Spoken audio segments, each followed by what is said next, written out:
Imagine a time before the Bible, before the great stories of Genesis were ever written, a time when humanity's first attempts at understanding creation unfolded in ancient Sumer. Picture this: the cradle of civilization, Mesopotamia, around 40 BC here. The Sumerians built their cities, carved the first words into clay tablets, and penned tales of gods creating life. Among their myths, gods Enki and Ninmah crafted humans from clay to serve them, dwelling in a perfect paradise called Dilmun, free of sickness and death. Doesn't this sound strikingly like Eden? It's no coincidence. Ancient stories echo across centuries, weaving humanity's earliest attempts to explain our origins. In Dilmun, the Sumerian gods live harmoniously.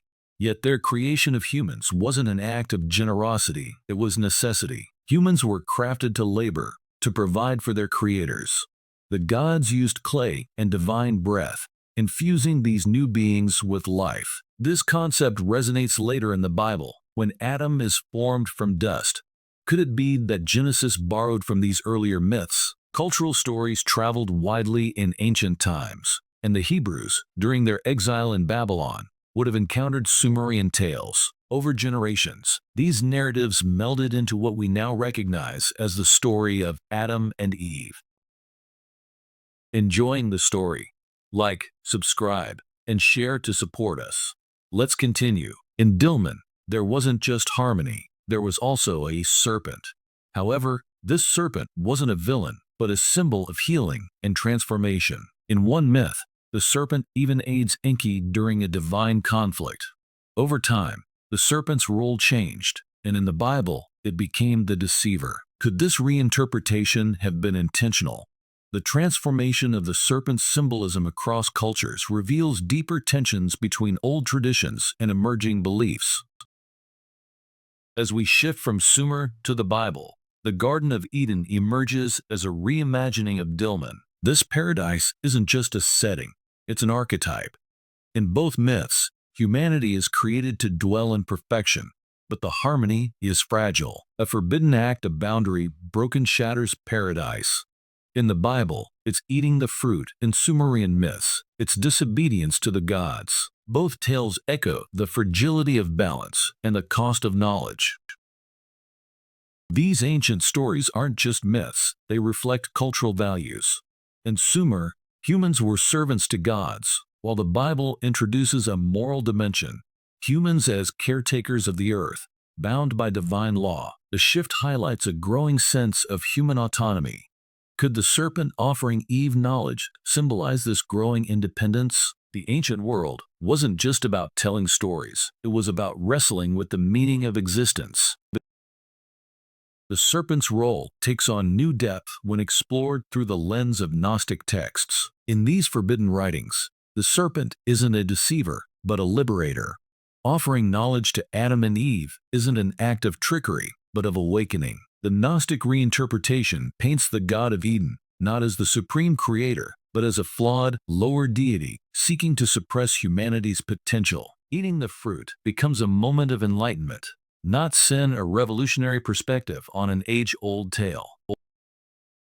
Let's pause and examine Lilith, a figure shrouded in mystery and omitted from mainstream biblical narratives. In Jewish folklore, Lilith is said to be Adam's first wife, created as his equal. Refusing to submit to Adam's authority, she leaves Eden and is demonized.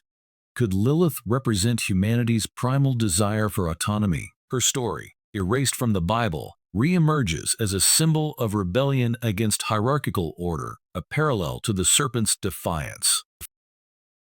After Lilith's departure, Eve is created not as Adam's equal, but as a companion molded from his rib. The dynamic between Adam and Eve reflects a shift in cultural values, where harmony gives way to hierarchy. Eve's temptation by the serpent, her act of eating the forbidden fruit, and Adam's subsequent participation set into motion the fall of humanity. But what if this act wasn't a fall at all, but a necessary step in human evolution?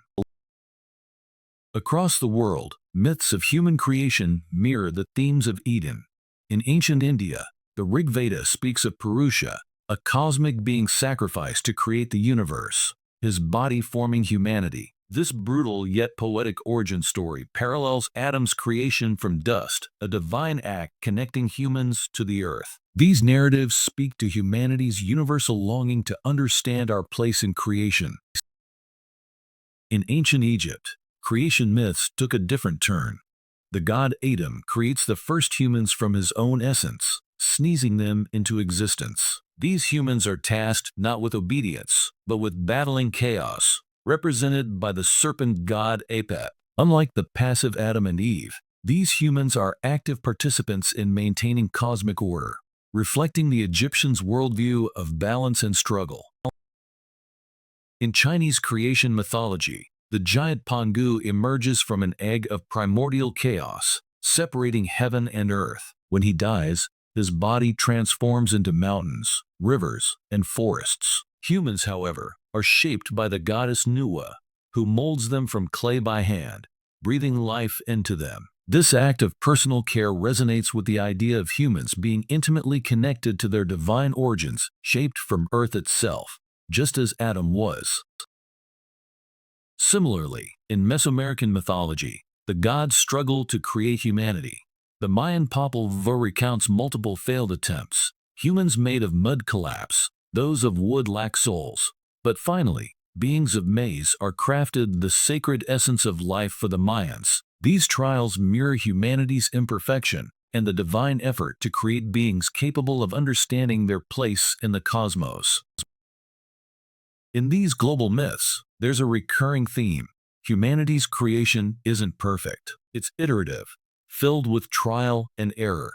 This contrasts with Genesis, where Adam and Eve are crafted perfectly yet fall. What if the biblical fall represents not failure, but the beginning of humanity's growth, a necessary imperfection that mirrors other cultures' creation struggles? Returning to the serpent's role, many ancient cultures, including the Sumerians and Egyptians, revered snakes as symbols of wisdom and transformation. In the Bible, the serpent's offer of knowledge is painted as betrayal, but Gnostic texts and other ancient sources argue it was an act of liberation. Could the demonization of the serpent reflect a shift in religious power dynamics, as older earth-based religions gave way to patriarchal monotheism? The concept of paradise resonates deeply in human culture, and the Garden of Eden is not alone in embodying this ideal. The ancient Egyptian field of reeds, a realm of eternal peace and abundance, mirrors Eden in its promise of harmony. Souls who passed the judgment of Ma'at were granted access, living without strife alongside their ancestors. Similarly, in Hindu mythology, Swargaloka is a paradise where the righteous enjoy the fruits of their karma. These stories are more than myths. They reflect humanity's hope for a return to balance and connection with the divine. Eden, in this light, may not be a literal garden, but a shared spiritual yearning that transcends culture. Lilith's exile from Eden is shrouded in mystery and controversy. Created as Adam's equal, she refused to submit to him, asserting her independence and leaving the garden for the unknown. In some myths, she becomes a demon, feared and vilified. In others, she is a goddess, embodying feminine power and rebellion. Her story challenges traditional narratives, asking whether submission or autonomy defines true humanity. Was her demonization a response to her challenge against the patriarchal structures of ancient societies? Perhaps she represents an older archetype, one that valued equality and personal freedom. Eve's creation from Adam's rib represents a departure from Lilith's equality. Her role as a companion suggests harmony, but her eventual act of eating the forbidden fruit complicates this narrative. Was Eve merely a subordinate, or was she a seeker of knowledge, a symbol of curiosity and growth? By eating the fruit, she defies not just God's command, but also societal expectations of obedience. Her choice ushers in humanity's awakening, a bittersweet act that transforms innocence into wisdom and paves the way for progress, albeit at a great cost. When Adam and Eve eat the fruit, their eyes are opened. They see themselves, the garden, and even God differently. This newfound awareness comes with shame, guilt, and the painful realization of imperfection. Yet, It also marks the birth of self-consciousness, a uniquely human trait. Could this be less a punishment and more an allegory for humanity's first step towards self-awareness, morality, and free will? The act of hiding from God in the garden mirrors the existential fear of facing truths about ourselves and our place in the universe. The serpent, a figure of deception in Genesis, has a very different role in other myths. In ancient Egyptian culture, the serpent was often a protector of cosmic order. In Hindu mythology, serpents, or nagas, were guardians of treasure and wisdom. Could the serpent in Eden have originally been a symbol of knowledge and healing, later reinterpreted as a villain to fit the narrative of disobedience? The Gnostic texts even portray the serpent as a liberator, granting humanity the awareness they were denied. This reinterpretation suggests a deeper struggle between suppression and enlightenment. The forbidden fruit is not merely an object, it is a symbol of the limits imposed on humanity. Eating it represents a breaking of boundaries, an act of rebellion that brings both loss and liberation. In the Book of Enoch, fallen angels, known as Watchers, descend to earth and teach humans forbidden knowledge, how to forge weapons, practice magic, and understand the cosmos. This knowledge, though transformative, brings destruction and chaos. The fruit in Eden might represent the same duality knowledge as both a gift and a curse.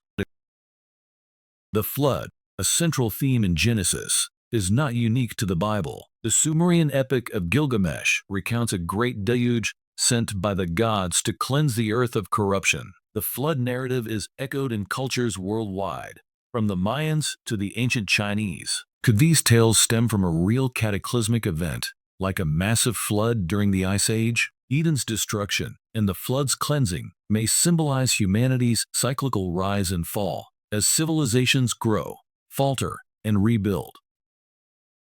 The Apocalypse of Adam presents an entirely different view of Eden, suggesting that the God of Genesis is not the supreme creator, but a lesser, flawed deity. In this Gnostic text, Adam reveals secret knowledge of a higher power to his descendants. The expulsion from Eden is reinterpreted as an escape from ignorance rather than a punishment. The serpent's role is elevated to that of a liberator, breaking the chains of control. This alternate perspective challenges traditional views, offering a profound exploration of humanity's quest for truth. As Adam and Eve leave Eden, their journey mirrors the struggles of early humans. No longer sheltered, they must learn to survive in a world of harsh realities, cultivating the land, raising families, and grappling with mortality. Their story resonates with the broader human experience, the transition from a state of innocence to one of responsibility and resilience. Could Eden symbolize the childhood of humanity and their expulsion, the inevitable passage into maturity?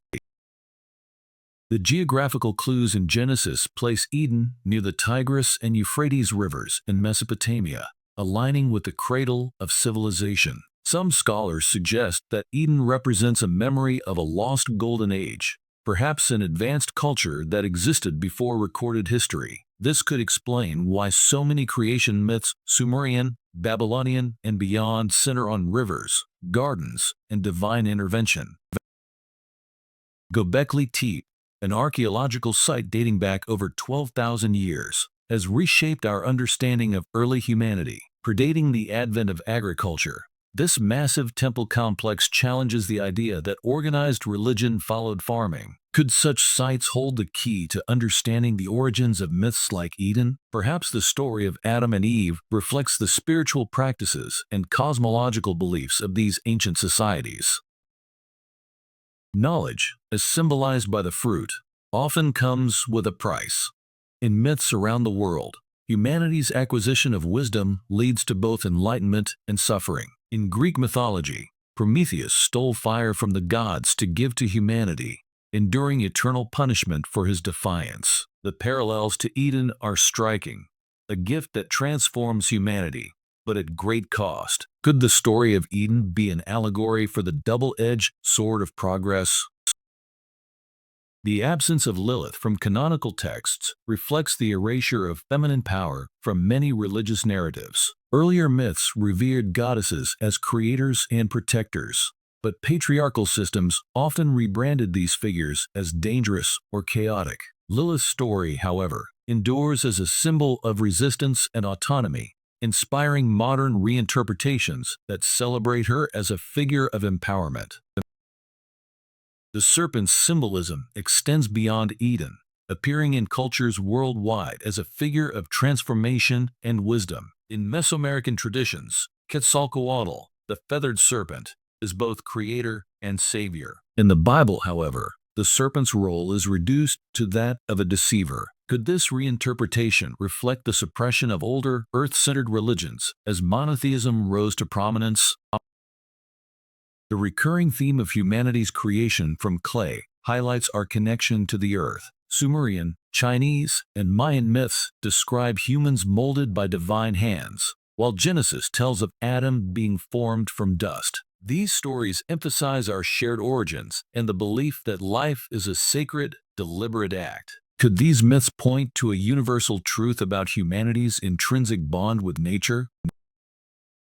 The story of Eden transcends its biblical roots, offering timeless lessons about humanity's journey. It reflects our rise from innocence to awareness, our struggle with knowledge and its consequences, and our longing for a paradise lost. Whether seen as a literal event or a metaphor, Eden continues to inspire questions about our origins, purpose, and destiny. Perhaps it's not about returning to Eden, but moving forward, armed with the wisdom to create harmony in a complex world.